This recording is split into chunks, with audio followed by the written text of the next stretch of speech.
Quiero dar por iniciada esta charla, más que nada, es para compartir experiencias y en principio agradecerle a las disertantes que van a estar con nosotros, que es la doctora Mariela Casor.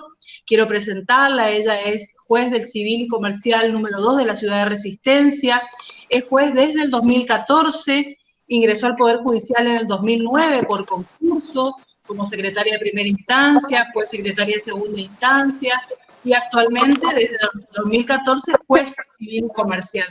Pero también tiene la visión, y que yo siempre rescato y digo que es muy importante, la visión del abogado en el ejercicio de la profesión, porque estuvo 14 años desde 1995 y hasta el 2009 que ingresó al Poder Judicial litigando. Entonces a mí la mirada del abogado litigante me parece que es muy importante y ella tiene las dos cualidades. Así que les agradezco, le agradezco muchísimo a Mariela. Y está Marta Casor, que es la hermana, pero Marta siempre ejerció la profesión. Ella desde el tuvo como durante 21, o sea, durante 31 años, perdón, está en el ejercicio de la profesión, pero también estuvo como directora general de Fiscalía de Investigaciones Administrativas del Chaco, de lo cual ya se encuentra retirada y sigue ejerciendo la profesión. Hacía las dos cosas en simultáneo porque eso se permite, está permitido. Así que la experiencia de ambas es muy importante. Marta es más abogada litigante, siempre ejerció la profesión. Mariela tiene las dos cosas, ¿eh? Así que la experiencia de ella va a ser muy enriquecedora y por eso las invitamos hoy. Lo que les pido para dar inicio a la charla es que apaguen los micrófonos, así solamente queda el micrófono, yo también voy a apagar el mío, solamente queda el micrófono de, en este caso, Mariela y Marta, porque ellas van a ir hablando en forma conjunta, y ustedes vayan haciendo las preguntas que quieran, si me pueden escribir en el chat, así yo las leo y después se las hago a las profesoras. Bueno, desde ya muchas gracias a todos, chicos, por estar presentes hoy. Ustedes saben que siempre digo que el procesal civil es como la Biblia, es lo más importante que tiene el abogado, porque el abogado que lo sabe, no maneja procesal, pierde un juicio. Entonces, sin decir de que mi materia es la más importante, digo que es una de las más importantes de la carrera y por eso la UCASAL trata de capacitarlo lo mejor posible. Comparto, y esto es lo último que digo, con Mariela, de que ustedes salen con otras herramientas distintas a las nuestras, que pueden aprovechar esta experiencia de gente que colabora, que quizás nosotros no tuvimos cuando nos iniciamos. Así que bueno, sin más, los dejo con las disertantes y apagamos los micrófonos nosotros. Gracias, gracias. Bueno, gracias Sandra por esta invitación. En principio me habías dicho que junto a Marta preparemos algo para contar cómo se viene desarrollando la audiencia de vista de causa en Resistencia. Y hago esta aclaración, es decir, en la primera circunscripción de la provincia del Chaco, porque las otras circunscripciones todas... ¿Hola? ¿Sí me escuchan? Perfecto. Porque las otras circunscripciones, Sáenz Peña, por ejemplo, todavía no ha implementado la audiencia de vista de causa, ellos están un poco más atrasados que nosotros en cuanto a la implementación de esta audiencia. Pero, como saben, para llegar al desarrollo de la audiencia de vista de causa, nosotros necesitamos pasar por un proceso por audiencias. Recuerden cómo está instrumentado el proceso por audiencia en el ámbito civil y comercial en la provincia del Chaco. Comenzamos primero con una audiencia preliminar. Esa audiencia preliminar se fija luego de la contestación de la demanda. Entonces, una vez agregada la contestación de la demanda al expediente, ¿qué hacemos internamente en el juzgado? Miramos que el expediente esté o para dictar sentencia, porque si no hay hechos controvertidos, corresponde el dictado de sentencia, o fijar audiencia preliminar. ¿Recuerdan ustedes qué es la audiencia preliminar? Marta, ¿te acordás qué es la audiencia preliminar? Sí, es una audiencia, chicos, donde primero la juez le va a invitar a las partes a llegar a un acuerdo. Entonces, eso es muy importante, porque ustedes ya salen con otra cabeza cuando se reciben, pero nosotras, que salíamos con un cuchillo entre los dientes, era salir a matarlo a la contraparte, no importa si teníamos razón, teníamos que ganar el pleito. Después con Mariela en el 2007, me acuerdo que hicimos una un curso de mediadores, nos recibimos de mediadoras. Ahí a mí realmente me cambió la cabeza, porque antes de recibirnos de mediadora, la doctora Iride Grillo, que en ese entonces era juez civil de primera instancia, muchas veces, ella ya era mediadora, muchas veces nos invitaba a llegar a una mediación. Me acuerdo que en una oportunidad nos había invitado cuando ya estaba el expediente para dictar sentencia, ya había pasado varios años de pruebas, de oficios, de peritos, y ya lo único que faltaba era dictar sentencia, y ella pidió sentencia y la juez dice audiencia de mediación. Y yo digo, no está faltando el respeto a esta mujer, ¿por qué no dicta sentencia? Pero después de hacer el curso de mediadora, ahí recién entendí que no es tan importante, no para los abogados, sino para las partes, salir contento, salir satisfecho. No siempre ganar es lo que satisface a las partes. A veces salir empatado también le resulta a la parte, porque se va contenta a la casa con ese fallo. Entonces, arribar por un acuerdo donde él participó, donde él fue partícipe de la decisión, a veces satisface más a la parte que la juez le diga dicto sentencia en tal o cual sentido, haciendo lugar o dándole lugar a uno, quitándole el derecho al otro. ¿Cuánta razón tiene Marta cuando dice que la audiencia preliminar comienza con la conciliación? ¿Y cuán preparados tenemos que estar para abordar esa conciliación? Porque la verdad que las estadísticas dicen que solo el 30% de las audiencias pueden llegar a este fin propuesto, que es el de la conciliación. Y lo útil sería que tuviéramos una estadística mucho más alta en conciliación, porque de esa manera podríamos terminar mucho más rápido el proceso, las partes se verían beneficiosos porque ellos colaborarían en poner la solución a su litigio y no un tercero, que en este caso sería el juez.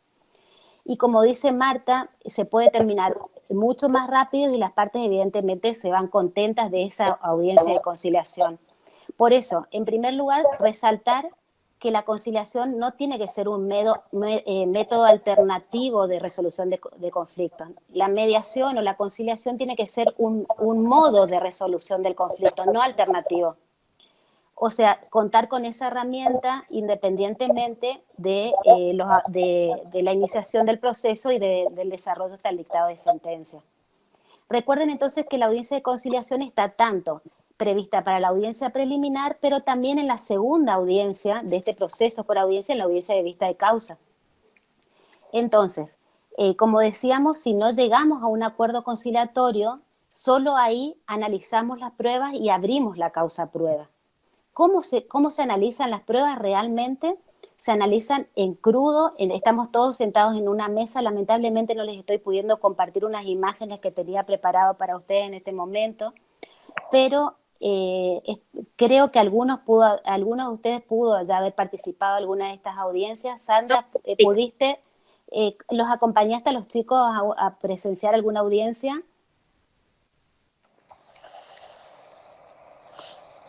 Está sin micrófono. Habilita tu micrófono. No, no, porque empezamos las clases y ya teníamos la pandemia, así que estuvimos únicamente por acá, no nos conocemos personalmente con los chicos. Bueno, entonces voy a tratar de sintetizarle en forma gráfica o para que ustedes puedan idear cómo es una audiencia preliminar.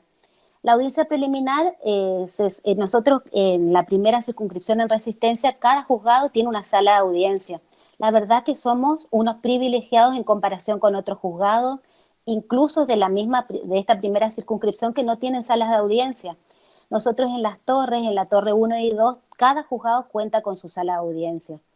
En esa sala de audiencia está presente el juez, las partes y los abogados. Y los peritos. Y los peritos son convocados a la ¿Estamos hablando preliminar. ¿De la preliminar o de la...? Sí, de la preliminar. No, perdón, ya creí que estaba en la última. Por eso. Entonces pasan las partes, sus abogados y el juez y dentro de la audiencia preliminar analizamos qué prueba vamos a producir. Ustedes recuerden, Sandra les habrá explicado cuáles son los medios de prueba disponibles en el código. las pruebas documentales y las instrumentales que están en poder de las partes son acompañadas con la demanda y con la contestación de demanda. En tanto que las demás pruebas solamente se ofrecen. Hablamos de prueba testimonial, hablamos de pruebas periciales, hablamos de declaración de parte. Esas pruebas son ofrecidas y analizadas en esta audiencia preliminar respecto de la factibilidad de producirlas o no. Eso sobre todo teniendo en cuenta la procedencia de cuál es el fin del litigio, cuál es el objeto del litigio y para qué nos sirven cada una de esas pruebas, porque hay algunos abogados que ponen miles de pruebas a los efectos, seguramente están formados así para dilatar el proceso. Pero ahora, hace unos años atrás ya, la justicia cambió la forma de pensar. Se tiende a un proceso más dinámico, mucho más ágil, más corto, que no se dilate en el tiempo, que un proceso no dure 10 o 20 años. Entonces, por eso la importancia de la juez en esa audiencia preliminar, que ella ya acota y dice, para mí, yo entiendo que esta y estas pruebas son las que son conducentes para probar lo que A o B dicen.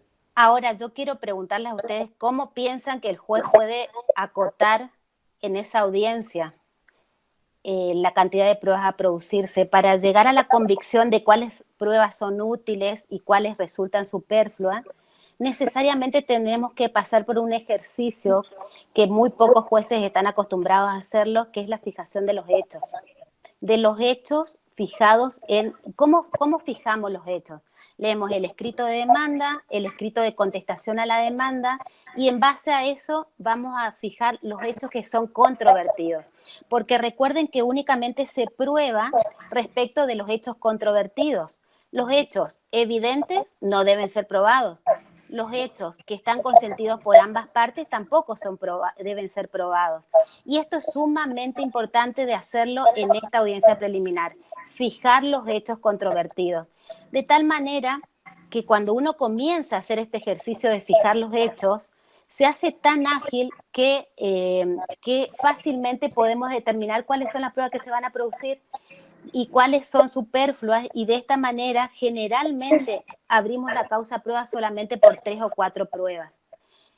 Es de usanza, por ejemplo, que la declaración de parte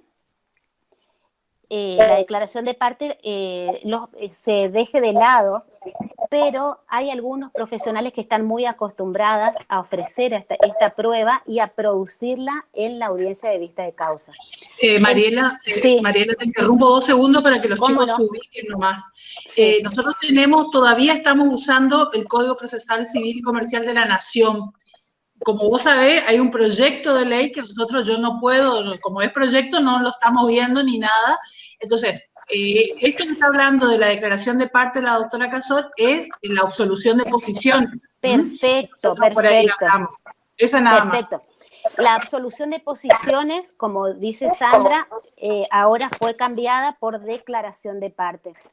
Hubo por allí un planteo de inconstitucionalidad de algunos de los constitucionalistas famosos, porque en la absolución de partes llevaba a la ficta confessio en el caso de no presentarse, por ejemplo, la parte, o en el caso de no presentarse y estar presentado el pliego.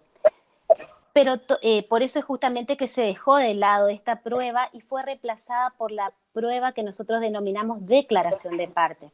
Entonces, ¿cómo se produce esta prueba? En el ámbito federal, que es el Código Nacional que ustedes están estudiando, con un sacramentalismo rígido. Para que jure y confiese cómo es cierto, comienza diciendo el pliego de pregunta. Un absurdo total. Las partes te miran, qué juro, qué confieso, qué es cierto, no entienden nada. Todo ese rigorismo. Sí, pero también es cierto de que, para que ustedes entiendan, porque ustedes están estudiando y la única ley de fondo y de forma que van a conocer es esta que está ahora. Pero nosotros cuando estudiamos nos tocó estudiar el código de Vélez, para compararlo con el que estaba con la 17711, que ustedes ni saben, o sea, quizá la tienen como referencia o la estudian dentro de la historia, ¿no?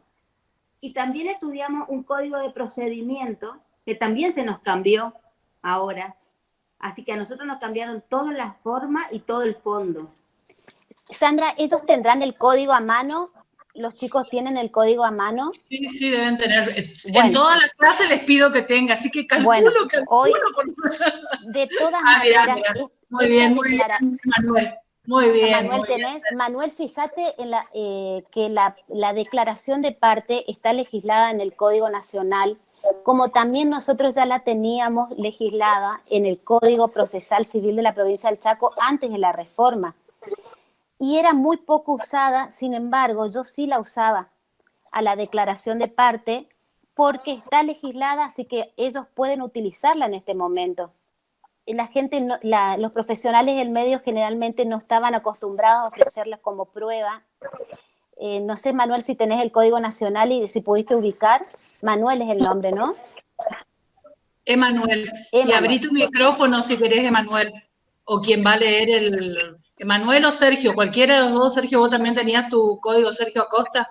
Si querés abrir tu micrófono, el primero que encuentre, abra el micrófono y le comenta a la doctora. Cuando van encontrando, me lo dicen. Esa declaración de parte directamente habilita al juez y a la contraparte a hacerse preguntas recíprocas. Así está legislado en el Código Nacional.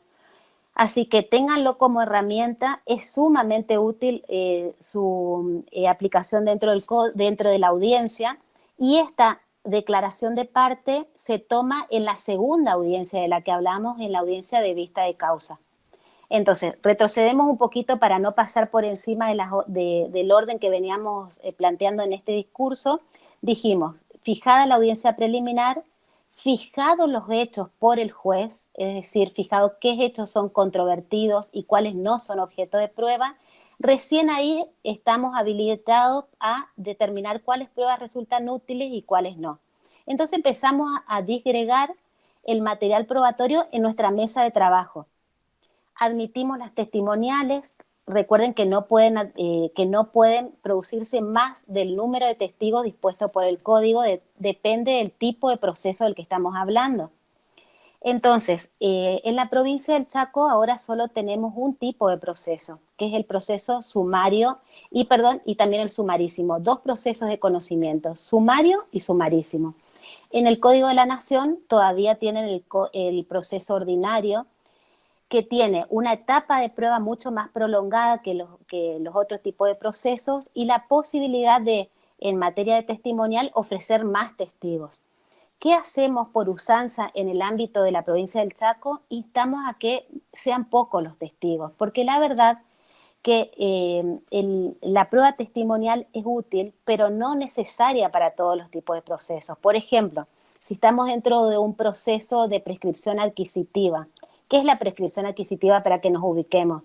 Una persona que dice haber realizado actos posesorios sobre un inmueble durante el término que establece el código, que en el caso es de 20 años, se presenta a la justicia y pide que el inmueble donde hizo los actos posesorios sea inscrito a su nombre. En ese caso, la prueba fundamental no va a ser la testimonial. De hecho, la ley prohíbe que la sentencia sea dictada exclusivamente con pruebas de testigos. En ese caso, la prueba fundamental será las documentales que la parte acompañe, en todo caso, las informativas, por si esas pruebas, por ejemplo, sean impugnadas en cuanto a la autenticidad o la veracidad de lo que emane de esas pruebas, y lógicamente podrá ofrecerse, por ejemplo, una pericial sobre el inmueble para determinar la antigüedad de las construcciones y demostrar quién hizo esas construcciones.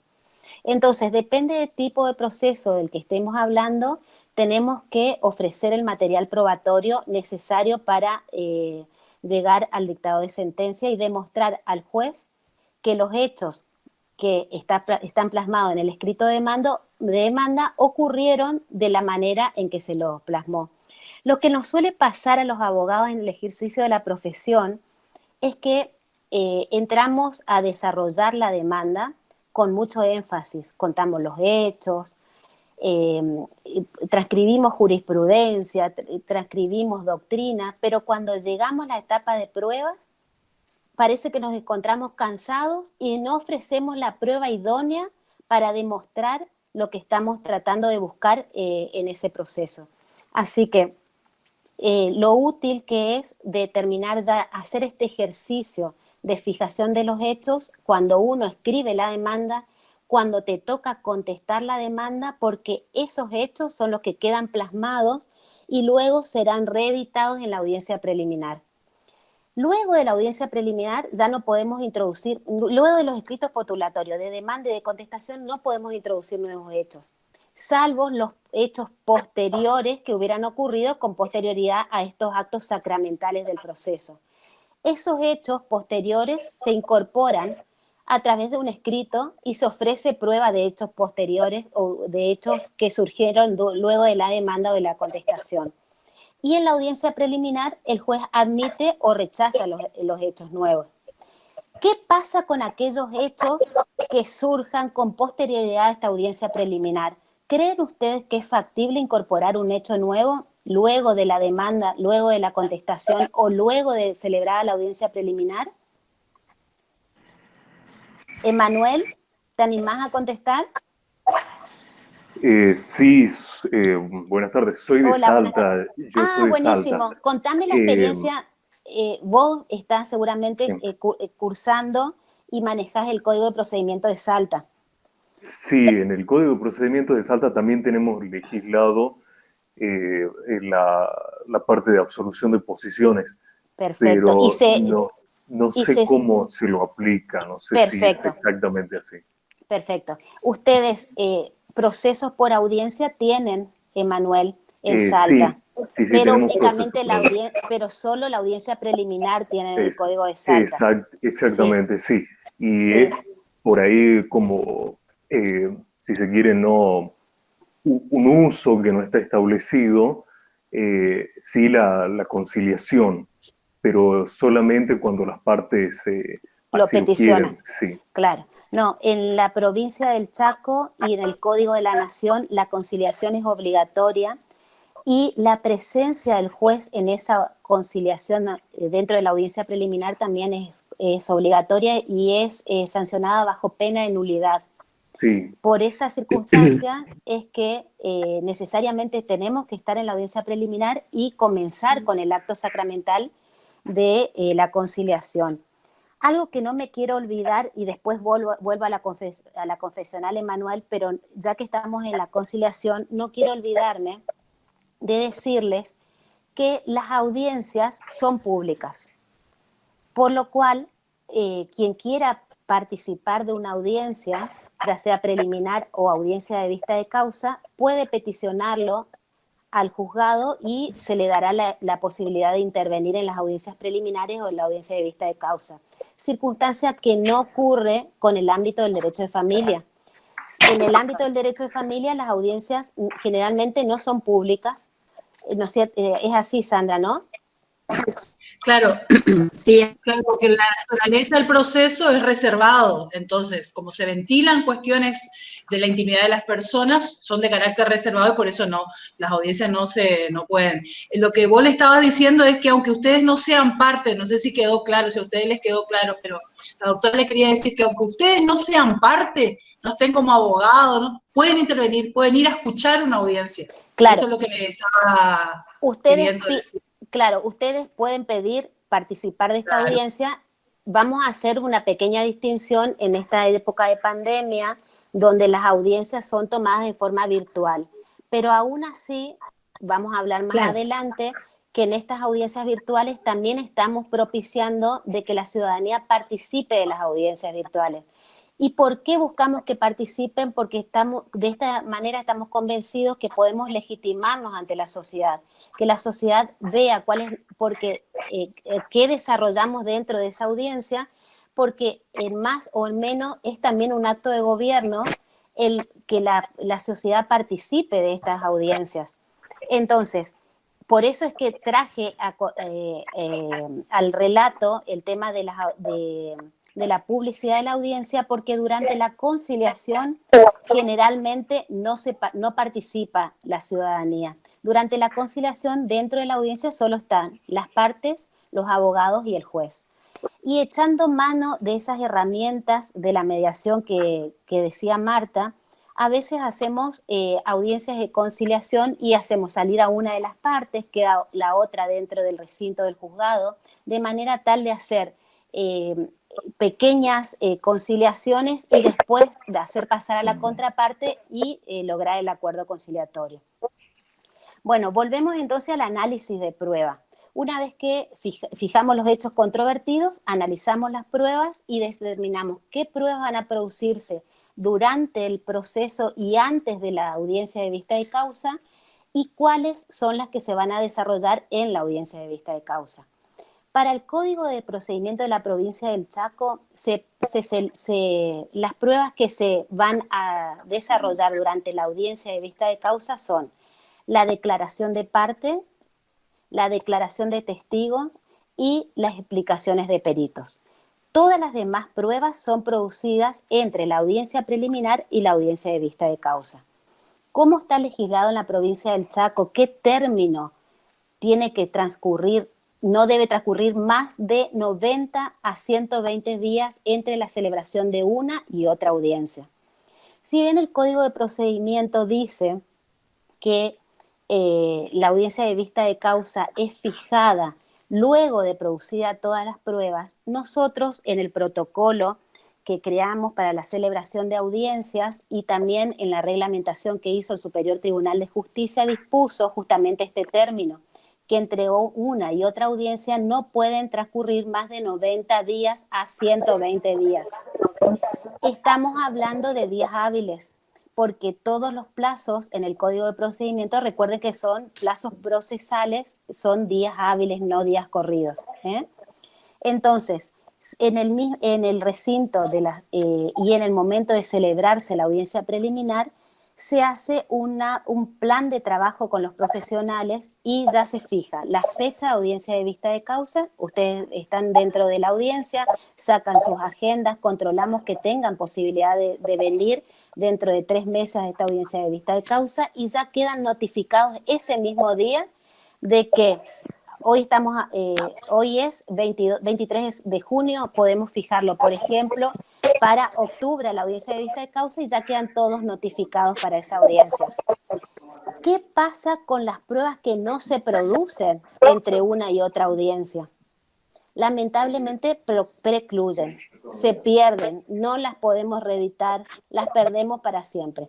Así que tenemos que trabajar con la suma diligencia para agilizar el proceso de manera tal que el día que habíamos fijado para la celebración de audiencia de vista de causa, todas las pruebas admitidas en aquella audiencia preliminar estén agregadas al expediente.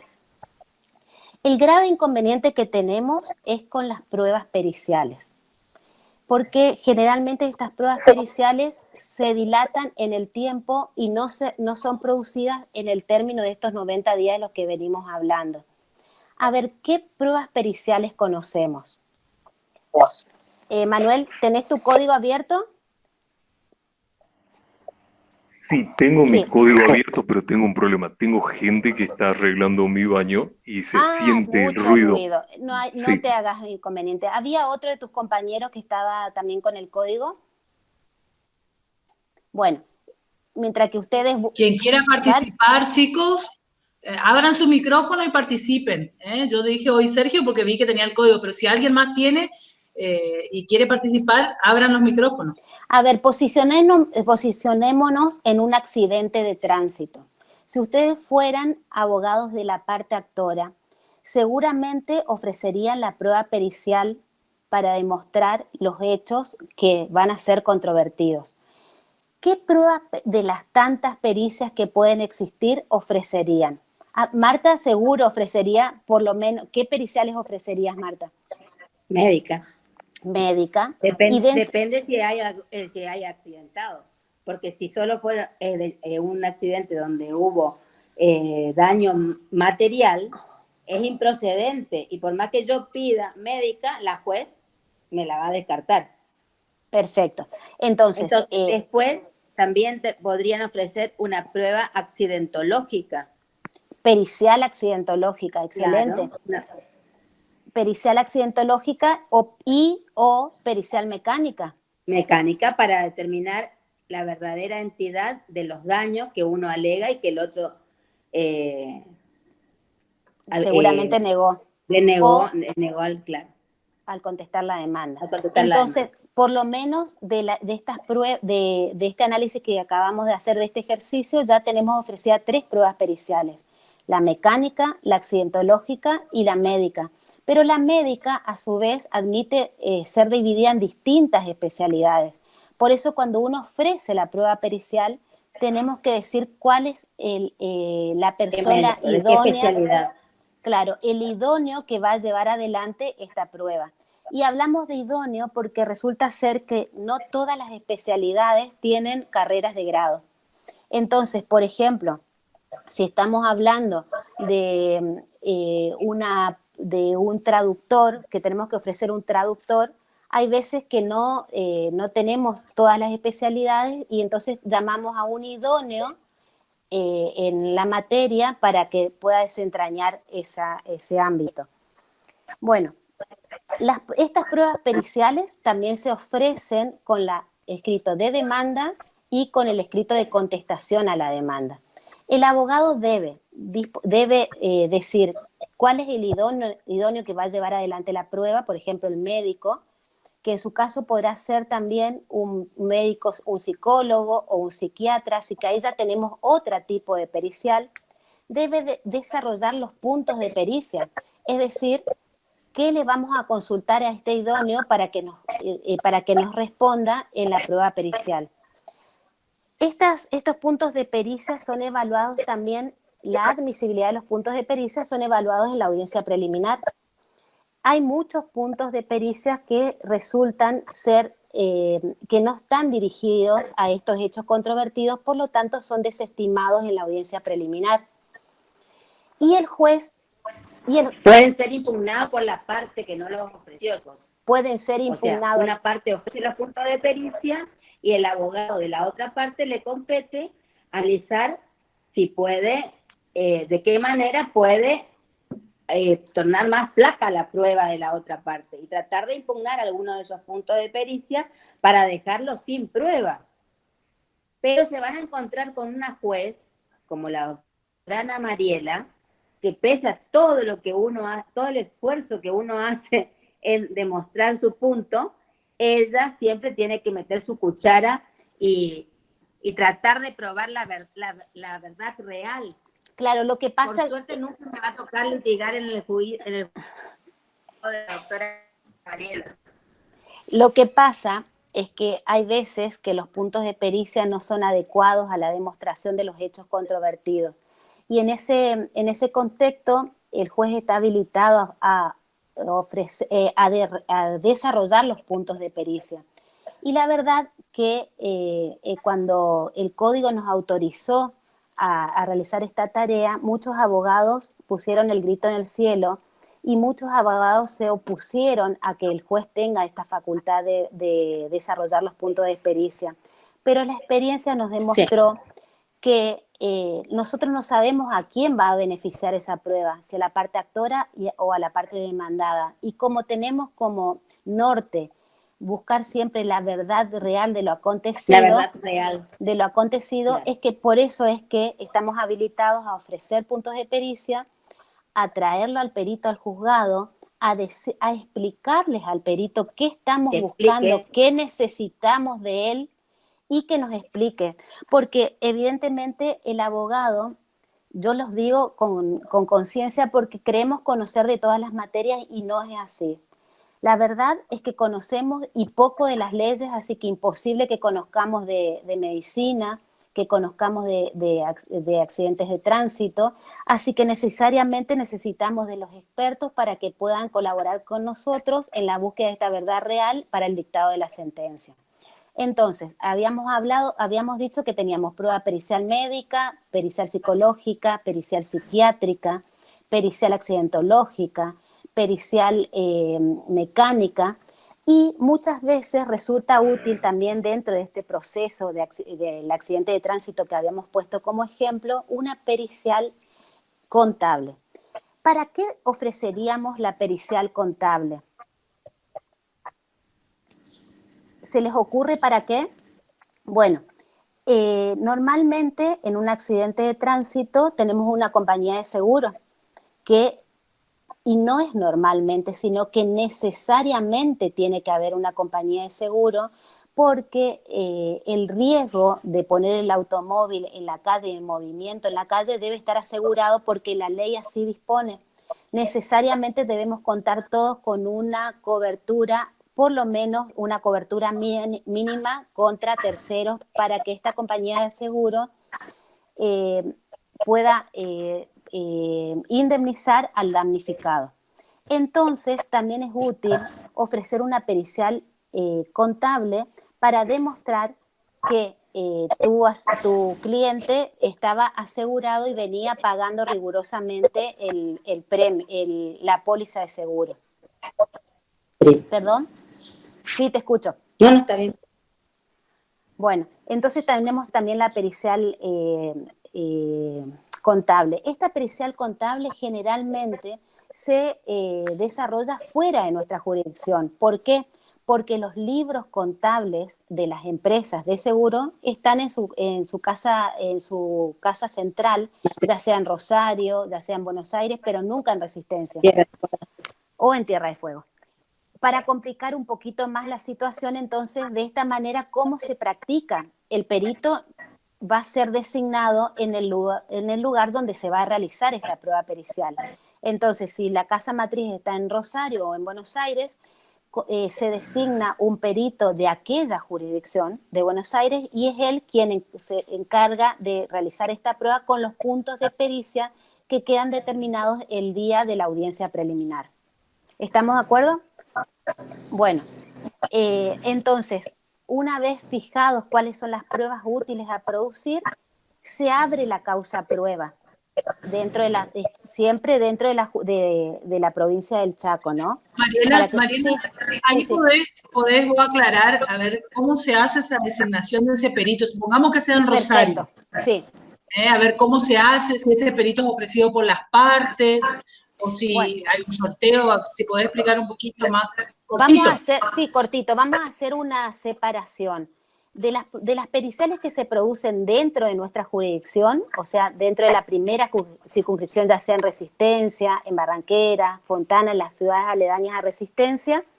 Los peritos tienen que estar inscritos en una lista que anualmente la renueva el Superior Tribunal de Justicia. El perito se inscribe y nosotros el día de la audiencia preliminar sorteamos al perito, Sandra. Y ya es de usanza sortear un perito titular y por lo menos 2 suplentes porque tenemos hay veces que el perito no viene a aceptar el cargo. Entonces, así se hace el sorteo y quedan designados esos peritos, distinto a lo que ocurre cuando la pericial debe ser producida fuera de nuestra jurisdicción. En ese caso, puede ser que se produzca fuera de la primera circunscripción de Resistencia, pero se la haga en Saspeña, por ejemplo, libramos un oficio ley 2963. Esa es la ley que nosotros tenemos que rige, es un convenio entre jurisdicciones y de esa manera se libra un oficio, ley 2963 para otra circunscripción dentro de la provincia del Chaco, o cuando va dirigida a otra provincia es oficio ley 22172. El perito, en ese caso nosotros solo mandamos un oficio a otro juzgado, a Buenos Aires, para que el juez de Buenos Aires delegamos nuestra competencia, delegamos solo parte de la jurisdicción. No sé si ustedes recuerdan el concepto de jurisdicción y de competencia. Entonces delegamos parte de nuestra competencia para que un juez de otra jurisdicción lleve adelante esta pericia. El juez, cuando recibe el oficio ley 22172, lo lee y lleva adelante la pericia. Hace el sorteo del perito de esa jurisdicción, ya sea de Buenos Aires o de Rosario, por ejemplo, lo cita al perito en su juzgado, le da los puntos de pericias y el perito acepta el cargo y desarrolla la pericia. Una vez que la pericia está terminada, el juez nos reenvía a nuestro juzgado con la pericia terminada. Pero recuerden que en ese caso la pericia se realiza fuera de la jurisdicción y el error que cometemos siempre es para que no designar a un abogado de aquella jurisdicción para que controle la pericia y no pedir la regulación de honorarios en aquella jurisdicción. Porque la pericia, nosotros delegamos toda nuestra competencia en aquel juez y el juez comienza designando al perito, tomándole juramento al ponerlo al cargo de perito, entregándole el material que necesita para realizar la pericia. Luego tiene que poner a disposición de las partes para que la pericia sea impugnada. Todas esas cosas se realizan fuera de la jurisdicción. No pretendan impugnar una pericia realizada en Buenos Aires luego que la pericia ya viene cerrada, porque la impugnación debe hacerse en la ciudad de Buenos Aires, porque es allí donde se realizó la pericia y donde está el experto que podrá contestar en todo caso las impugnaciones que estamos formulando. El perito no está en resistencia. Así que pasado el tiempo de la impugnación, ya se cierra la prueba y deben regularse los honorarios conforme la ley de aranceles de la ciudad, de la provincia donde se desarrolló la prueba, no conforme nuestra ley de aranceles, sino la de Buenos Aires en el caso. Y así viene la prueba ya cerrada e incorporada, y así se incorpora a nuestro expediente. Con respecto, si alguien quiere decir algo, perdón. O sea que en ese caso, en especial, las explicaciones tienes al perito, tiene que pedir el abogado que la parte delegue esa función, jurisdicción donde se va a realizar la prueba. Porque no hay, dice la doctora, la prueba viene cerrada, ya no podemos citar a ese perito que nos dé las explicaciones en la audiencia de vista causa. Claro, distinto a lo que ocurre, ya viene cerrada y terminada. Distinto a lo que ocurre cuando la pericia es desarrollada dentro de esta primera circunscripción, porque ahí lo tenemos al perito acá, dentro de la ciudad. Entonces, el perito viene y acepta el cargo al juzgado, se lleva el material que necesita del juzgado, las documentales o lo que necesita, fija la fecha en que se va a realizar la pericia y, si, por ejemplo, si hablamos de una pericia médica, de una pericia traumatológica, el perito traumatólogo fijará la fecha en que realizará la pericia. De esa experticia pueden participar las partes, pueden participar también el consultor técnico. ¿Qué es el consultor técnico?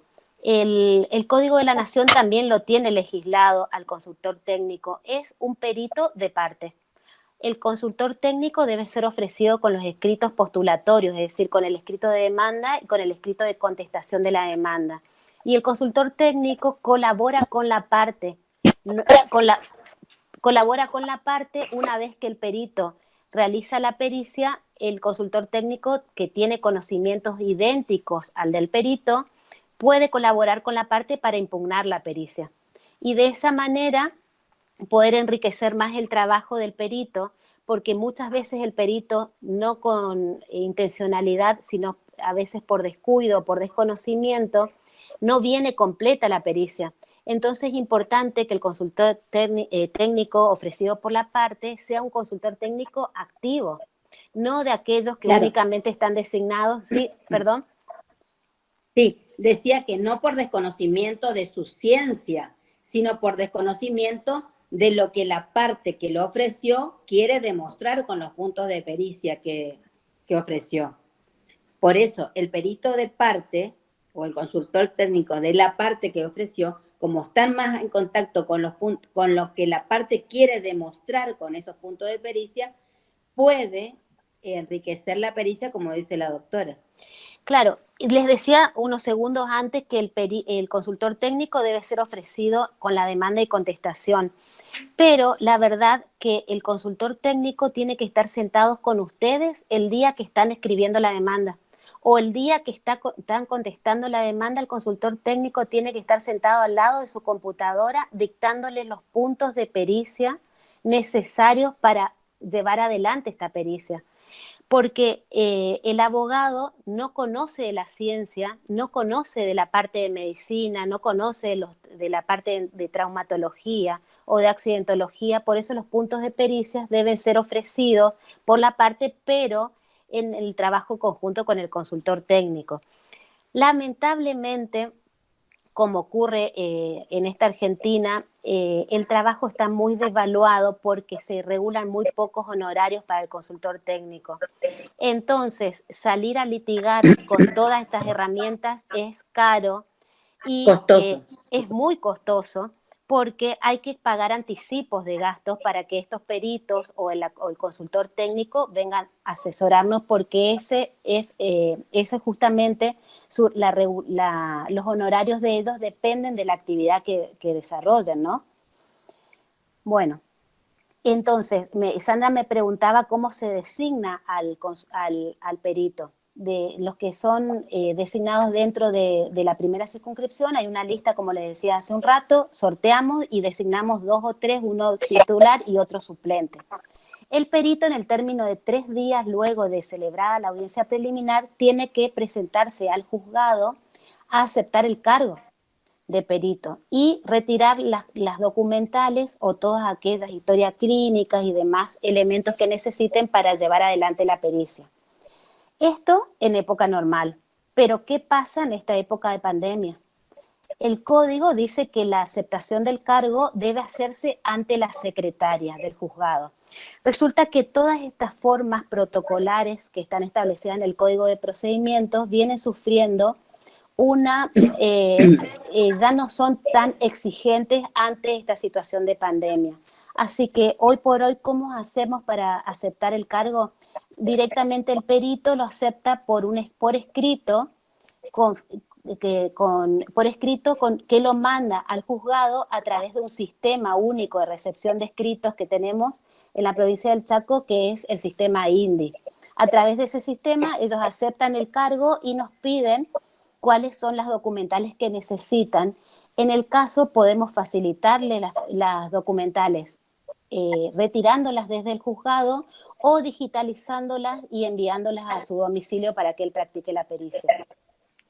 Una vez que termina de practicar esta pericia, ahí fija la fecha de audiencia para realizar la pericia, notifica esta fecha de audiencia, un acto sumamente importante, porque en muchas ocasiones el perito comete el error de no notificar a la contraparte, y la contraparte en el ejercicio del debido control de la prueba necesita estar presente en esa audiencia, en este momento de realizarse la pericia, perdón. Bueno, en definitiva, luego de realizar la pericia se acompaña al expediente, ahí tenemos oportunidad de impugnar las pericias y en definitiva queda incorporada al expediente. Si necesitamos hacer algunas preguntas o explicación respecto de la pericia, esas preguntas se realizarán en la audiencia de vista de causa, la segunda audiencia que vamos a celebrar. Entonces, en esta época de pandemia, esta audiencia de vista de causa también se la hace en forma virtual. El Poder Judicial, el Superior Tribunal de Justicia, nos puso a nuestra disposición varios sistemas virtuales para celebrar las audiencias. Entre ellos, Google Meet, ¿qué sistema estamos utilizando, Sandra, ahora? Sí, Google Meet. Bueno, también tenemos Zoom, otras plataformas digitales, incluso WhatsApp, cualquiera de aquellas plataformas. Sí. No, te decía que el secretario mío cuando ingresó dice que muchos están trabajando con WhatsApp en el foro laboral. Perfecto. El inconveniente que encontramos por WhatsApp es la limitación de asistentes que pueden ingresar a la sala de reunión, porque por WhatsApp hasta hace unos meses solo se podía hacer videollamada con 4 personas. Ahora ya se puede hasta 8. Claro.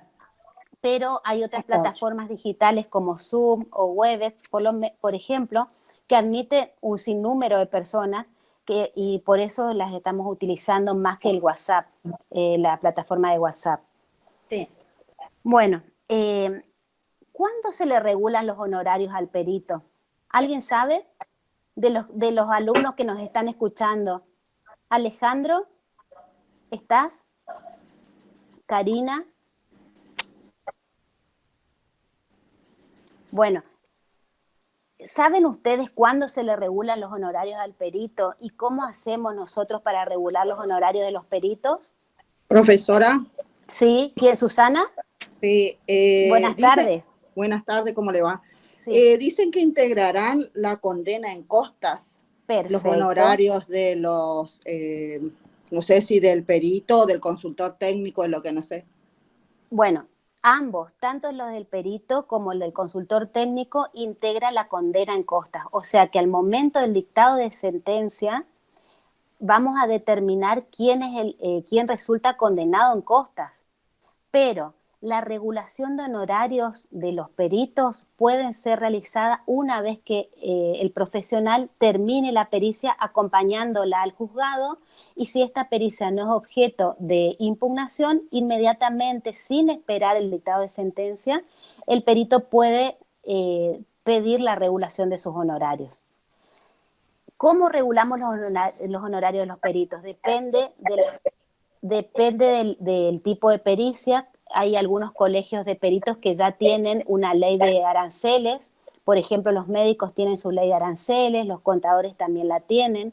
Y cuando no hay una ley específica, directamente vamos por el contrato de servicios que está legislado en el Código Civil a través del nuevo Código Civil, Ley 26944, ya no se llama más locación de servicio como lo denominaba Vélez, sino contrato de servicio. Y allí creo que por el artículo 1255 te establece pautas que el juez tiene que tener en cuenta para regular los honorarios del perito. Pero en ese momento no hay un condenado en costa, así que bien dijiste vos, Susana, que para saber a quién le va a ejecutar tiene que esperar el condenado en costa de la sentencia.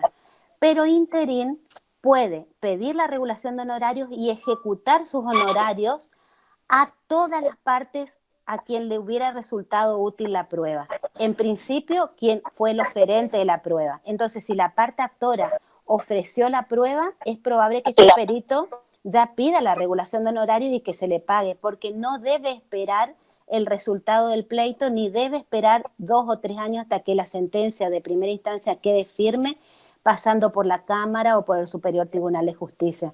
Queda claro entonces que el perito, al haber realizado su labor profesional y ya no fue objeto de impugnación, puede pedir regulación y solicitar la ejecución. ¿Perdón? Observación. Bueno, no, está bien. Nada. Perfecto. Nada. Entonces, muy bien, Susana, en tu intervención, es el condenado en costa asumirá el pago, en definitiva, de la regulación de honorarios, pero el perito está habilitado a peticionar antes de la sentencia y a ejecutar antes del dictado de sentencia. También ocurre lo mismo con los abogados. Los abogados que se desprendan de la actuación profesional, ya sea porque se les revoque el poder, no debe esperar el dictado de sentencia para sus honorarios. Puede pedir la regulación de los mínimos cobrables y de esa manera ejecutar los honorarios a quien lo había contratado.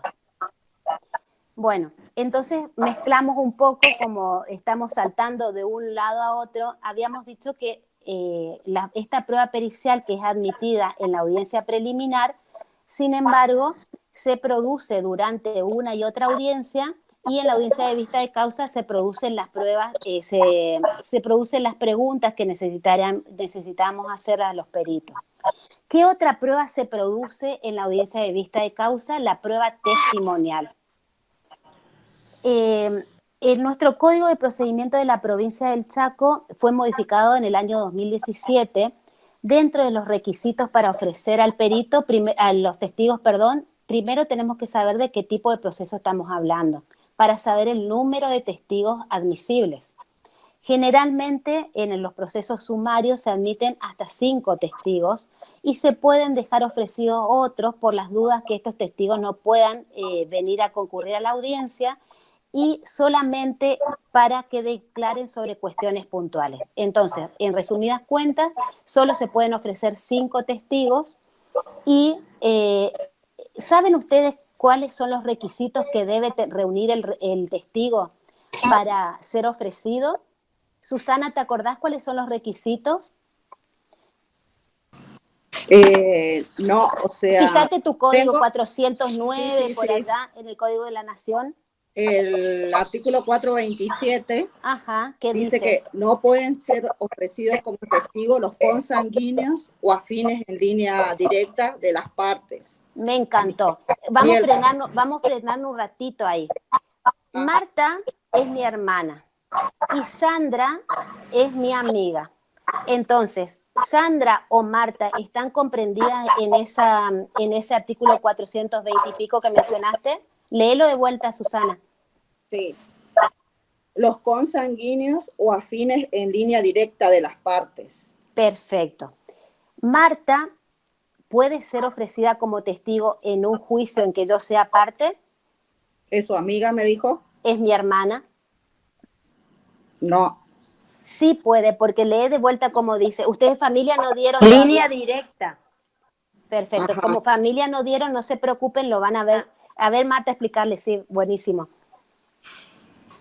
Consanguíneos. Bueno. Consanguíneos o afines en línea directa. ¿Quiénes son los consanguíneos en línea directa? Para arriba. Para arriba y para abajo. Únicamente. Decir, los padres y los hijos. Padres, sí. Y los hijos. Y los hijos. Esos no.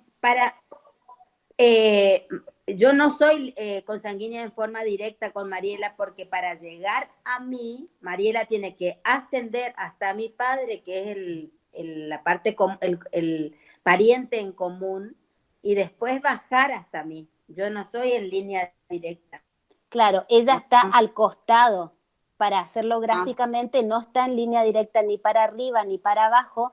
O sea, si yo soy parte en un proceso, no puedo citar a mi mamá o a mi papá, que gracias a Dios están vivos y muy bien.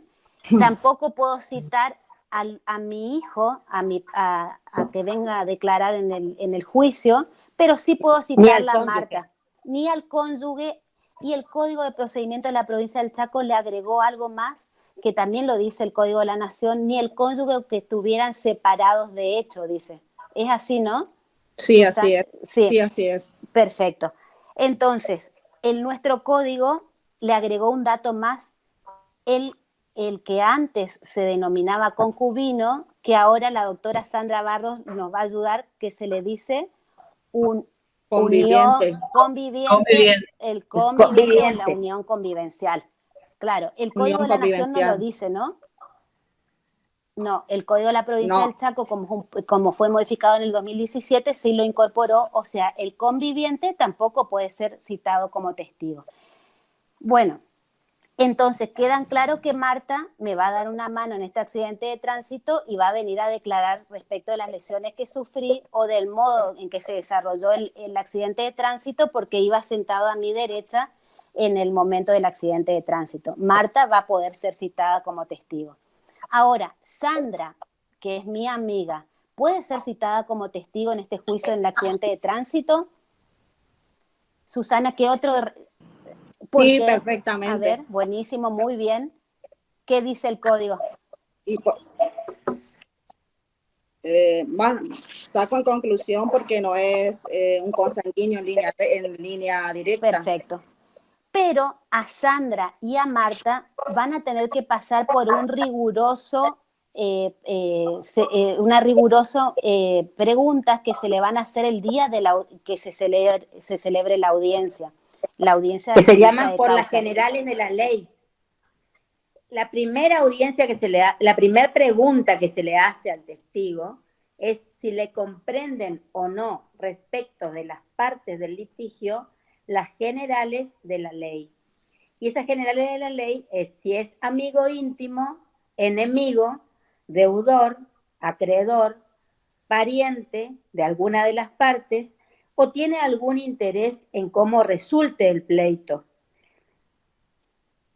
Y si tiene alguna relación de dependencia, también se le pregunta con respecto de las partes, porque no es lo mismo, no es lo mismo que venga una tercera persona a testimoniar a que venga el empleado o el amigo íntimo o el acreedor o el deudor, porque siempre va a tener algún interés pequeño o grande de cómo se resulte el pleito, a favor o en contra de uno o del otro de las partes, ¿no? Claro, pero esos sí están excluidos de ser nombrados u ofrecidos como testigos. Sin embargo, Sandra o Marta pueden ser ofrecidos como testigos, van solamente a declarar bajo juramento de decir verdad. Y si incumplen este juramento, serán sancionados con la disposición del Código Penal, con la sanción allí dispuesta. Pero pueden atestiguar. Recuerden que este tratamiento de la admisibilidad de la prueba testimonial es diferente en el ámbito del derecho de familia, porque en el ámbito de derecho de familia la tenemos a Sandra con muchísimo más conocimiento que nosotros. ¿Qué ocurre en el ámbito del derecho de familia? ¿Los hijos, los padres pueden ser citados como testigos, Sandra? Sí, sí, en ese caso sí, cuando hay, porque son cuestiones distintas las que se ventilan. Entonces se considera que el entorno familiar es el que conoce más la situación familiar. Se da, porque por la naturaleza misma las situaciones se dan dentro del seno familiar muchas veces. Entonces, sin perjuicio de que se los pueda citar, declaran bajo juramento de ley. O sea, hay una declaración también de que ellos no pueden mentir, no pueden dar un falso testimonio sobre algo, pero sí está más atenuado este rigorismo que hay en el civil. Claro. Pero por la naturaleza del proceso. Perfecto. Entonces, si nosotros verificamos en nuestra audiencia preliminar que está ofrecido el padre o está ofrecido el hijo, directamente ya lo excluimos al testigo, lo que no ocurre en el ámbito del derecho de familia.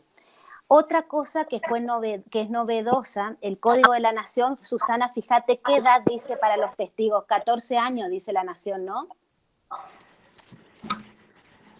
Sí, 14 años. 14 años, bueno. Salta también tiene 14 años, ¿eh? El salteño, que después queremos unas empanadas salteñas para esta noche. Salta creo que también tiene 14 años para los testigos. Sin embargo, en la provincia del Chaco, como fue modificado en el 2017, se adecuó a los tratados internacionales y el testigo puede ser ofrecido desde los 13 años, es decir, una vez que la persona humana comienza a ser adolescente. Así que una persona mayor de 13 años puede ser ofrecido como testigo en el ámbito de la provincia del Chaco. Mariela, bueno, sí. Le quiero aclarar acá, tengo el Código Procesal de Niñez, Adolescencia y Familia. Perfecto. Y el artículo 49 de este Código Procesal de Niñez, Adolescencia y Familia, Ley 2950M, dice que tienen la facultad de abstenerse, la facultad de abstenerse de testimoniar el cónyuge o conviviente y los parientes. En el caso de los parientes por afinidad, la excepción se limita hasta el 4º grado. Deben invocarse motivos fundados cuya procedencia el juez debe valorar conforme a las circunstancias del caso. El juez está facultado para no admitirse, según las circunstancias, la declaración de personas menores de edad, aun cuando tengan edad y grado de madurez suficientes. Los citados pueden rehusarse a responder preguntas sobre circunstancias amparadas en el secreto profesional, si la respuesta lo expone enjuiciamiento penal o compromete su honor, o cuando por disposición legal deban guardar secreto, negativa, cuya procedencia el juez resuelve en cada caso. O sea, tienen la facultad, ¿eh? No es algo tan lineal. Claro, perfecto. ¿Me escuchan ahí? Es que dar una experiencia personal. Una vez, cuando yo recién comenzaba a ejercer, me tocó estar de un lado y del otro lado tenía una abogada con muchísima experiencia. Me cita de testigo a mí, que yo era la abogada de la parte. Entonces, bueno, yo primero no estaba muy experimentada, así que dije, bueno, voy a ver si puedo o no puede. La propia abogada de la otra parte ser citada por la contraria. No encontré ningún impedimento para excusarme de ser testigo. Entonces, dije, bueno, esto tiene que servir como una herramienta, porque si la otra abogada me puso de testigo, así que yo testimonié todo lo que sabía y algunas preguntas me abstuve de declarar, porque me comprendían respecto de mi cliente el secreto profesional. Claro, en ese caso podés abstenerte de declarar y lamentablemente la contraparte tendrá que reunir esa prueba por otro medio de prueba que no es justamente la testimonial del abogado. Me acuerdo de ese juicio. Cuántos dolores de cabeza nos trajo cuando ejerciéramos la profesión. Sí, bueno. Muchísimos, porque por un solo hecho que era una casa, se abrieron 4 tipos de juicio en distintos juzgados.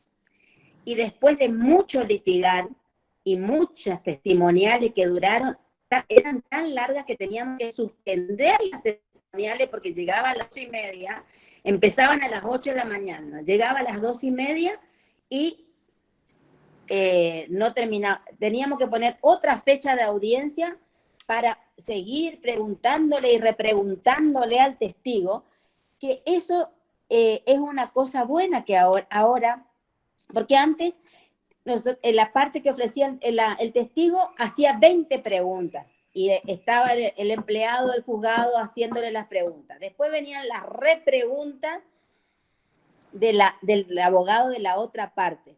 Y no se lograba, creo yo, plasmar todo lo que el testigo podía transmitir al juez al momento de sentenciar, que para cuando el juez leía esa cantidad de preguntas y repreguntas, ya pasaban 4, 5, 10 años que le tocaba leer las preguntas de los testigos. En cambio ahora, el juez le tiene en vivo y en directo al testigo y le hace las preguntas que quiere y se saca él mismo las dudas que tiene respecto de lo que pudo haber visto o no visto el testigo presidente. Claro. Marta, con los chicos, perdón, 2 segundos, con los chicos vimos los principios, y este es el principio de inmediación que habíamos visto, que es tan utilizado, yo siempre le digo, en el proceso de familia, pero que es importante en todos los tipos de procesos. O sea, este es uno de los principios, chicos, como para que ustedes vayan llevándolo a la práctica. Claro, y en esta ahora, con la modificación del Código de Procedimiento y con la entrada en vigencia de la audiencia de vista de causa, como dijimos, la testimonial se toma en esa audiencia de vista de causa. Y ya no existe ese rigorismo formal que lo tiene por ahora el Código de la Nación, del modo en el que se pregunta, de que se realizan las preguntas. En el Código de la Nación, y como era nuestro código viejo, las preguntas debían comenzar con un rigorismo formal que decía, para que diga el testigo si sabe y le consta. Entonces nosotros escribíamos, para que diga el testigo si sabe y le consta, si el día tanto, en tal lugar ocurrió un accidente de tránsito. Ahora se busca que el proceso sea mucho más dinámico, así que son preguntas directas. Ya no existe ese formalismo, tampoco existe la necesidad de que la pregunta comience haciendo la parte actora o el oferente de la prueba, perdón, y luego la contraparte, sino que pregunta directamente, y en el tribunal que yo ejerzo, las preguntas las comienzo haciendo yo porque conozco perfectamente el expediente y conozco cómo fueron trabados los hechos de eso que habíamos hablado en la audiencia preliminar. Entonces busco lo que me interesa y después los abogados repreguntan y siempre recuerden que esta audiencia de vista de causa está fijada para ser terminada en el término de 1 hora. Así que ese relato que nos hacía Marta hace un rato respecto de cómo eran las testimoniales antes, que duraban 3, 4 horas, ya no existe más. Toda la audiencia de vista de causa se celebra en el término de 1 hora u 1:30 a lo sumo. Porque como están bien acotados los hechos, solamente quedan delimitados 1 o 2 testigos, entonces la prueba se puede realizar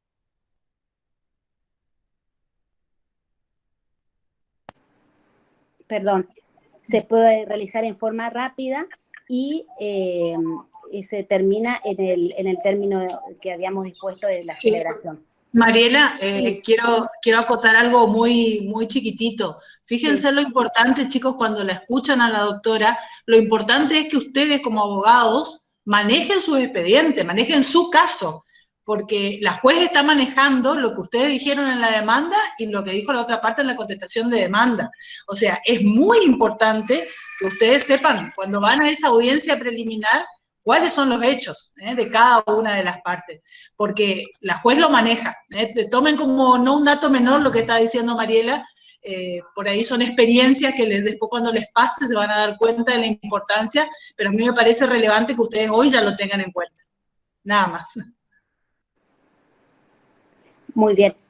Sobre todo vayan preparados, si les toca el juzgado de la doctora Mariela, a realizar los alegatos en esa misma audiencia. ¿Recuerdan lo que son Porque los alegatos? muchos abogados, claro. El alegato de bien probado, ¿se acuerdan lo que es?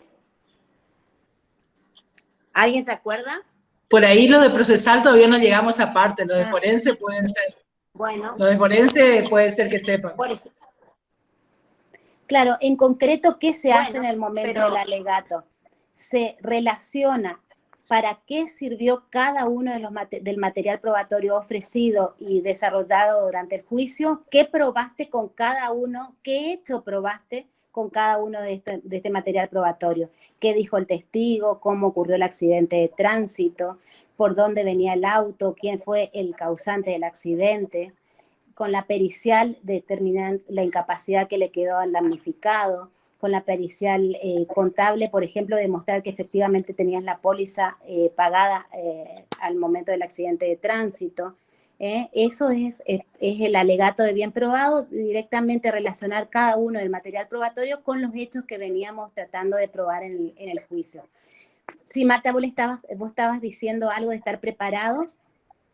Sí, decía que estén preparados si les toca ir a tu juzgado, porque hay en otros juzgados donde pueden presentar los alegatos por escrito después de la audiencia, pero la doctora Ana Mariela les hace presentar en ese momento, a viva voz. O sea que en ese momento vienen los testigos, declaran, ustedes ya tienen que saber ir anotando qué es lo que dijo tal, qué probaron con tal testigo, qué probaron con tal pericial, qué se le repreguntó al perito, porque vienen los peritos también a esa audiencia de vista de causa, y los profesionales podemos repreguntarle a ver qué dijo, qué quiso decir el perito cuando a la respuesta dada al tercer punto de pericia manifestó tal cosa, porque nosotros no somos médicos, no somos peritos, no somos mecánicos, y a veces el profesional abogado empieza su punto de pericia y el perito, como está acostumbrado a realizar muchas pericias, entonces dice, es que tal cosa, y uno lee y no le significa nada. Entonces uno no alcanza a accionar qué es lo que dice el perito con la pregunta o el punto de pericia que para lo que uno ofreció esa prueba. Entonces ahí tenemos la oportunidad de exigirle las explicaciones necesarias al perito médico, mecánico o accidentólogo, para que nos explique, porque en esa explicación se va a enriquecer la pericia de la parte. Y después, inmediatamente, también tenemos que hacer el alegato de qué logramos probar con cada una de las pruebas. Perfecto. Perfecto, entonces ya en esta audiencia de vista de causa, para resumir, porque ya nos estamos quedando corto de tiempo, hasta las 5. Sí, Mariela, sí, 5:30, vamos a ir redondeando, sí, 10 minutos más No, como pero para... ¿la clase de ustedes es hasta las 6 o hasta las 5:30? No, 5:30, cinco Cinco y y media. media. Bueno, entonces, para redondear, ¿qué se celebra en la audiencia? ¿Qué pruebas se producen en la audiencia de vista de causa? Dijimos, declaración de parte, que en el Código Nacional se llama confesional, las testimoniales y las explicaciones de los peritos. Son las únicas tres pruebas que se producen en esta audiencia de vista de causa. Esta audiencia de vista de causa es netamente oral. Nosotros tenemos equipos de videograbadoras en el juzgado, quedan grabadas la audiencia con tal que terminadas las pruebas se producen los alegatos, que es lo que estaba contando Marta hace un rato, y acto seguido de los alegatos se llama autos para dictar sentencia. Entonces, si ustedes necesitan una copia de esta audiencia, se puede pedir directamente al juzgado por el pendrive, le facilitamos, porque le va a ser sumamente útil para el caso que apelen de la sentencia y entonces pueden sacar los agravios justamente de esta audiencia. Bueno, ¿qué pasa con este sistema de pandemia?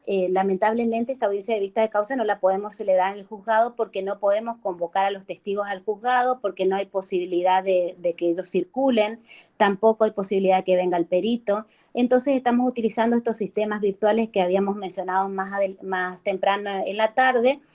El juzgado se encarga de realizar la convocatoria a la audiencia virtual y se celebra la audiencia en forma virtual, queda también grabada y resguardada en el sistema del Superior Tribunal, en un sistema que tiene el Superior Tribunal de Justicia. Bueno, quería por último decirle que todo lo que vinimos diciendo respecto de los testigos, ¿me escuchan ahí? Sí. No, si estamos en otro tipo de procesos, por ejemplo, en el beneficio de litigar sin gasto. El beneficio de litigar sin gasto, no sé si lo vieron, Sandra, es un incidente, pero que tiene un trámite específico legislado en el Código de Procedimiento. A través de este proceso, mini proceso, la parte intenta demostrar que no tiene los fondos suficientes como para afrontar los gastos que demanda la tramitación del proceso. Los testigos que se ofrecen en aquel tipo de proceso, en el beneficio de litigar sin gasto, según la modificación de nuestro Código de Procedimiento, pueden declarar por escrito una novedad que los abogados de la matrícula no están acostumbrados a utilizarlo. Y lo necesario que es que utilicen esta herramienta, porque de esta manera declaran por escrito y solo si la contraparte se opone a aquella declaración es necesario citar al testigo para que rectifique esas preguntas que se hicieron por escrito y en todo caso que el abogado de la contraparte formule otras preguntas, siempre direccionadas a demostrar el caudal económico de la parte, ya sea parte actora, parte demandada o tercero citado a juicio. No sé, en el Código del Derecho de Familia, Sandra, ¿cómo quedó legislado el beneficio de litigar sin gasto? ¿También tienen esta posibilidad? Sí, también se puede por escrito. Sí, ¿Y de la sí. experiencia de ustedes las partes están No se utilizando? usa, no se usa. Lamentablemente, pero sepan que es una herramienta muy útil y que también puede ser, perdón. Yo digo que si los abogados la usaran, también le quitaríamos trabajo al juzgado. Sería menos trabajo. Aparte que muchas veces los beneficios de litigar sin gasto, de mi experiencia, cuesta que los testigos vayan a declarar al juzgado. Y muchas veces se demora muchísimo el trámite de ese tipo de juicio, cuando tendría que ser un trámite súper sencillo, porque tiene 2 o 3 oficios que librar a la municipalidad, a los registros de la propiedad inmueble o automotor, y los 3 testigos que te pide el código, que tendría que ser un juicio muy sencillo. Pero la gente no quiere participar, no quiere que la molesten como testigo. Por eso es muy importante que en el caso del beneficio de litigar sin gasto, las declaraciones vengan por escrito. Sí, exactamente. Bueno, una cosa que no quiero dejar de lado también cuando hablamos de las periciales, habíamos dicho que se ofrecen los escritos postulatorios, demanda y contestación, y se fija en la audiencia preliminar un anticipo de gasto para los peritos. Este anticipo de gasto, ¿quién lo tiene que pagar? Lo paga el oferente de la prueba, pero estén atentos cuando la parte actora ofrece prueba pericial y en el momento de contestar la demanda, si ustedes no quieren participar de esa prueba, deben decirlo en esta oportunidad, que no van a participar de la prueba de manera tal que este anticipo de gasto no sea compartido. Claro, porque el silencio en esa manifestación hace presumir al juzgado de que la otra parte que no ofreció la prueba, está interesada en la producción. Entonces, cuando viene el perito y pide anticipo de gastos, ambas partes, por partes iguales, tienen que pagar ese anticipo de gasto. Y en las pruebas periciales, fíjense cuál es la forma de perder la prueba pericial. Claro, la caducidad de la prueba pericial se da únicamente en el supuesto de no haberse hecho el depósito del anticipo de gasto. Es la única forma que se la puede perder por caducidad. Entonces, toda esa herramientas tiene que conocerla el profesional que litiga. Yo les quiero aportar de que hay muchas, se generan en el juzgado mucha controversia con respecto a esto, porque el abogado cree que porque él no ofreció la prueba, no tiene que pagar la mitad del anticipo. Entonces nos plantean revocatoria, apelación y se pierde tiempo con esto. En algunos casos, independientemente que yo no me negué o manifesté mi desinterés en la producción de la prueba, al momento de designar el perito y que la juez me dice paguen el anticipo de partes iguales, puedo renunciar en ese momento y decir, señora juez, yo no estoy interesada, mi parte no está interesada en la producción y le dejo a la otra parte que pague todo. Sí, y pero muchas veces no es mucha plata lo que hay que pagar. Quizás sean 3.000 o 5.000 pesos, pero que la parte que está litigando, si no tiene el beneficio de litigar sin gasto, le genera un gasto que no está previsto para su economía. Yo quiero resaltar solamente dos cuestiones de lo que estamos conversando. En primer lugar, es cierto que el que litiga, quien obtiene el beneficio de litigar sin gasto, ya sea en forma provisoria o en forma definitiva, no debe afrontar los gastos del proceso, pero con excepción, no pagará entonces la tasa de justicia, por ejemplo, pero sí debe pagar el anticipo de gasto, porque el perito es un tercero extraño al proceso y su medio de vida es justamente esta actividad profesional, así que el anticipo de gasto necesariamente, aun cuando gocemos del beneficio de litigar sin gasto, debe ser abonado por el oferente de la prueba.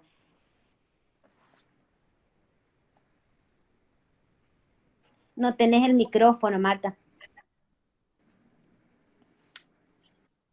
Que de usanza todos los peritos vienen a pedir anticipo de gasto, porque ya es para ellos como un anticipo de sus honorarios. Cuando los abogados nadie nos anticipa nada.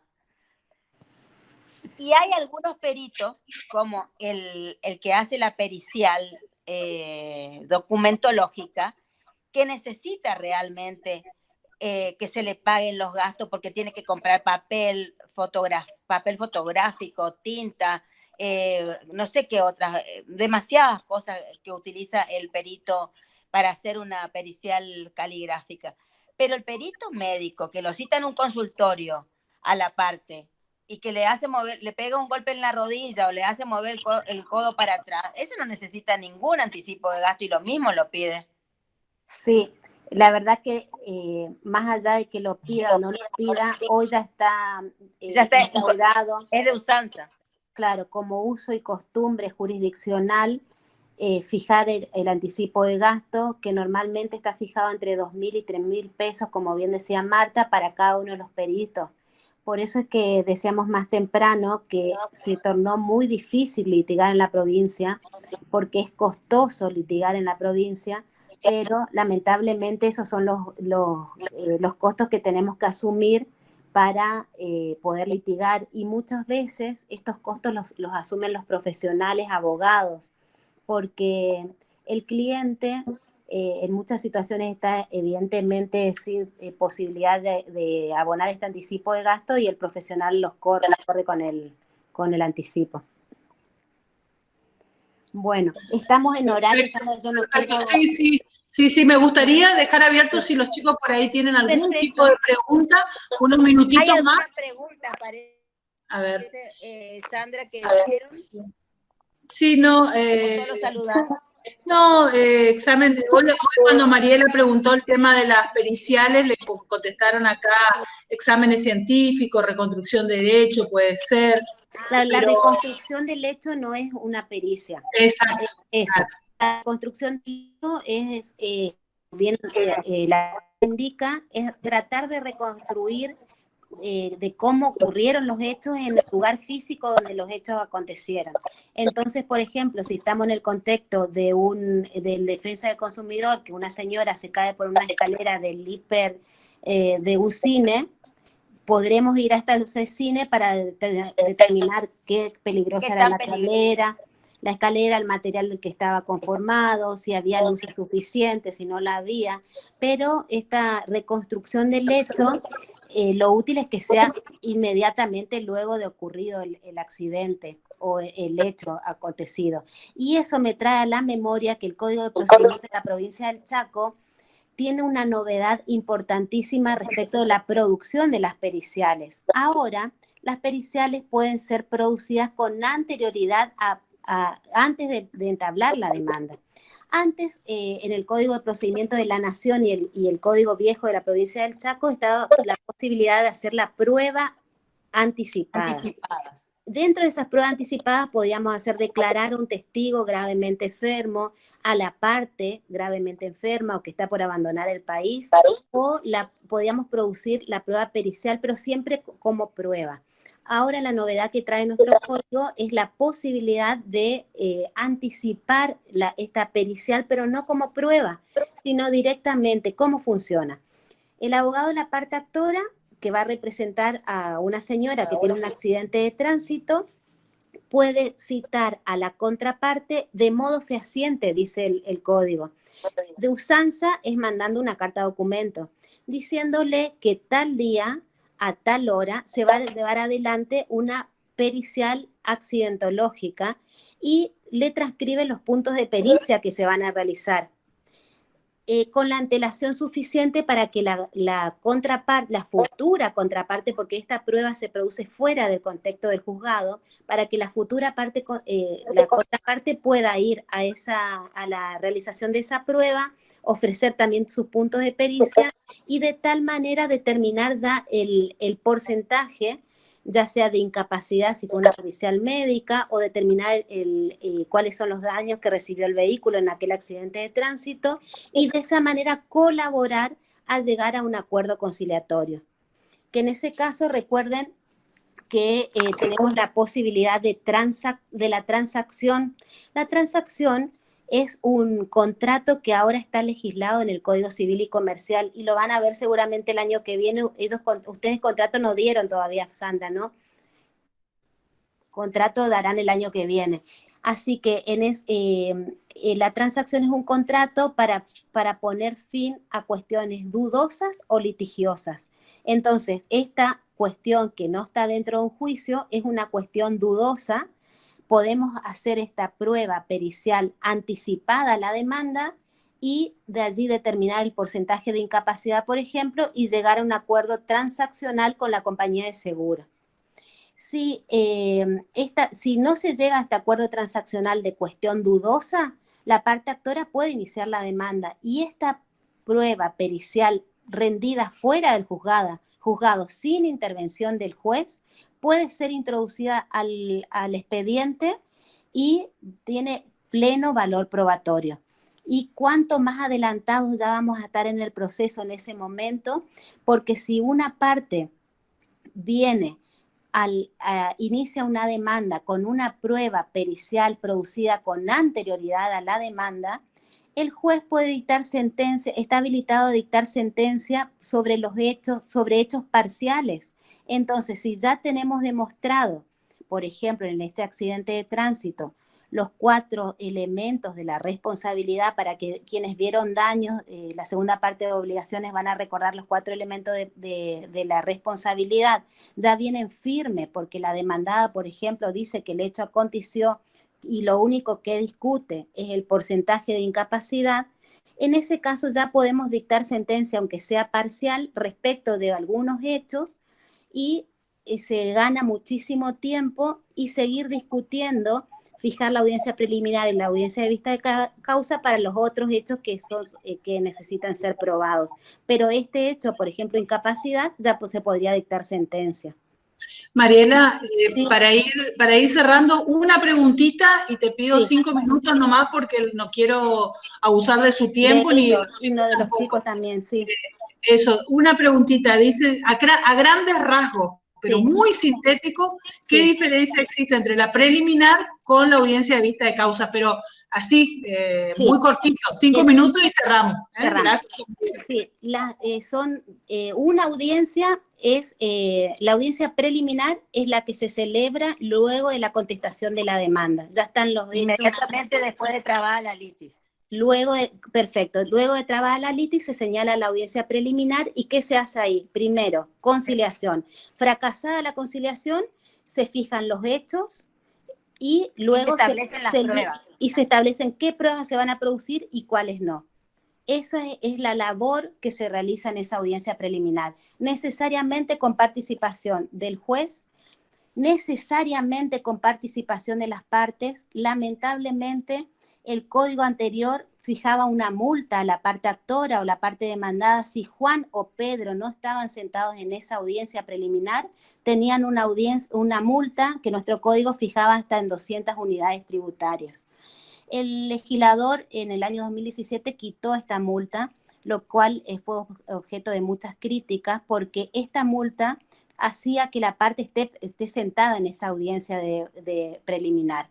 Bueno, eso que ayudaba a la conciliación. Sin embargo, la segunda audiencia, la de vista de causa, se celebra entre 90 y 120 días después de la audiencia preliminar, con todas las pruebas ya producidas, y comienza nuevamente con la conciliación. En ese momento es mucho más fácil la conciliación, porque los abogados de la parte actora y la demandada se darán cuenta que quizás la pretensión de la actora fue muy alta, o que quizás el demandado ya ve que va a perder el pleito y entonces prefiere negociar en ese momento, llegar a un acuerdo conciliatorio, una transacción ya no de la dudosa que hablábamos, sino una transacción litigiosa, porque ya sabe cuál es el porcentaje de incapacidad, porque ya sabe que al auto no le quedó grandes deterioros, y ofrecer pagar y terminar el proceso, o se lleva adelante la audiencia de vista de causa. Se celebran las 3 pruebas de las que habíamos hablado, la testimonial, la pericial y la declaración de parte.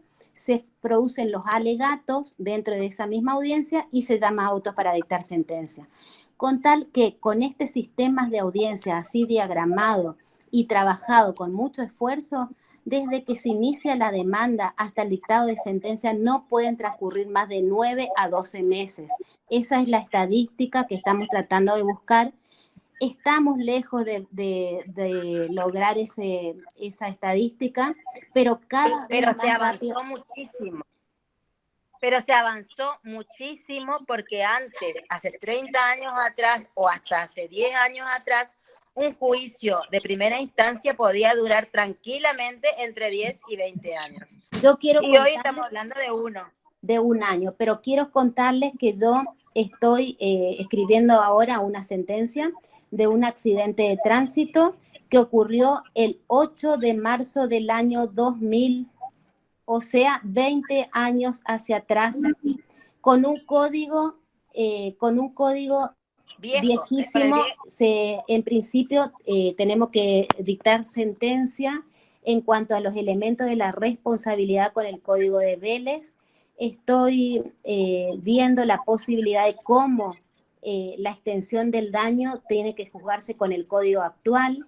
Entonces, tiene muchos inconvenientes porque la sentencia se hace mucho más difícil de trabajar cuando duran mucho los procesos. Aparte, esta juez a la que le toca dictar sentencia no estuvo presente seguramente en ninguna de la producción de las pruebas con las que ahora tiene que evaluar para dictar la sentencia.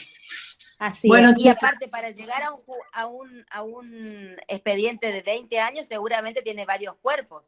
Seguro, seguro. De Bueno, ida y vuelta, informes. bueno, yo les voy a ir agradeciendo la presencia, especialmente de las dos. Yo creo que fue muy fructífero que los chicos se van a llevar algo bueno, que me parece que es importante que ellos tengan la práctica que están escuchando en primera persona con ustedes. Así que les agradezco de corazón algo tan generoso, y yo creo que somos todos parte de un sistema. No es el juez allá arriba y el abogado, no, somos todos parte de un sistema de justicia. Y el que abraza la profesión piensa de que lo más importante es justiciable, y entonces que eso no hay que olvidarse. Entonces, tanto el juez como el abogado tiene que pensar en su cliente, en darle ese derecho que tiene su cliente de acceder a un juicio, de tener todo el procedimiento como corresponde. Entonces, esto que estamos haciendo hoy a través de esta clase es poder llevar a la práctica eso. Así que les agradezco muchísimo a las dos y a los chicos que estuvieron presentes. Muchísimas gracias. Yo la verdad que agradecer a usted, a vos, Sandra, a la facultad por la oportunidad que nos dio, y a los chicos esperar que le haya servido para algo, y esperarlos en el juzgado, en el mostrador del lado de adentro o de afuera, depende de lo que decidan hacer en el futuro. Exactamente. Bueno. Marta, ¿querés decir algo? ¿Querés decir algo, Marta? No, muchísimas gracias por la invitación. Bueno, muchas gracias. Muy bien, gracias, Sandra. Chao, gracias. Muchas gracias por escucharnos. Un beso, hasta luego. Hasta luego.